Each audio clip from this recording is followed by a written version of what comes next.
আমার সামনে যে বাচ্চা ছিল ও বোমের সাথে খুন হয়ে গেছে। কতগুলো বাচ্চা ছিল, সবই অনেক বাচ্চা ছিল। এটা যে কম বাচ্চা মারা গেছে এটা মিথ্যা কথা। আমাদের কাছে একটা লিস্ট আছে, প্রতিদিন কোন বাচ্চা আসে তাই ওরা প্রতিদিন অ্যাবসেন্ট আর প্রেজেন্ট ওরা সবকিছু তুলে রাখে। এটা হয়তো বা লুকায় রাখছে, বলবে না।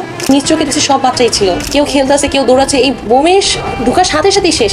বিমান যখন গাছ ভেঙে যায়, আমি উপর দিয়ে দেখে আমি এইভাবে ধরে বসেছিলাম, আমার বাবা শুয়ে পড়ে গেছে, সে পায়েও আঘাত পাইছে। বিমান আমাদের মাথার উপর প্রায় 5 ফিট ছিল, গাছ ভেঙে একদম ডিরেক্ট ভিতরে চলে গেছে। পরে এত আগুন ধরে গেছে আধা ঘন্টার মতো, সকলেই ক্যামেরা নিয়ে ব্যস্ত, কেউই কারোর কাছে যায় না।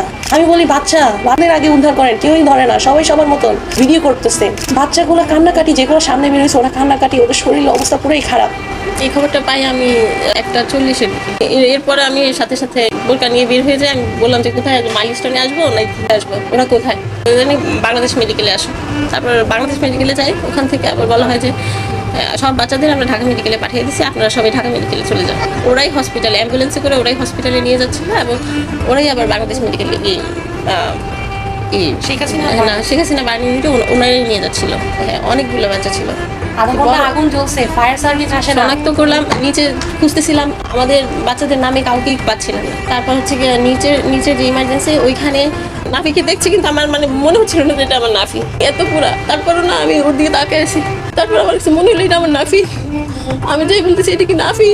নাফি বলে হ্যাঁ আন্টি, যে আমি আরিয়ান নাফি। পরে ওনারা বলছে আমরা তখন গার্ডিয়ান শনাক্ত করতেছিলাম, এই বাচ্চাটার গার্ডিয়ান খুঁজে পাচ্ছিল না, আপনি তখন পাইছি, আপনি আসেন। পরে আমি সবাই ফোন দিয়ে বললাম যে আমরা নাফিকে পাইছি।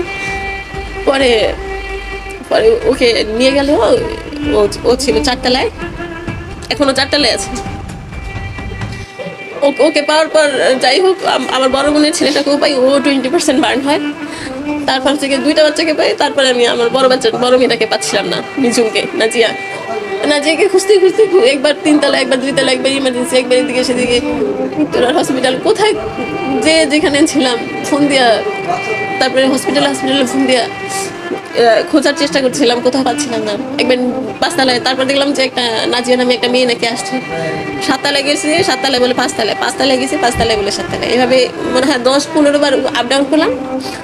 তারপর হচ্ছে নাজিয়াকে এমন অবস্থায় পাই যে এটা যে নাজিয়া, এটা মানে এটা চেনার কোনো উপায়ই নেই। মানে ও ওষুধটা খাওয়ার পরে ও আস্তে আস্তে মানে আর কোনো ঝামেলা করতেছিল না, শুধু একবার বললো যে আন্টি তুমি আমার হাতটা ছাইড়ো না, তুমি আমার হাতটা ধরে রাখো।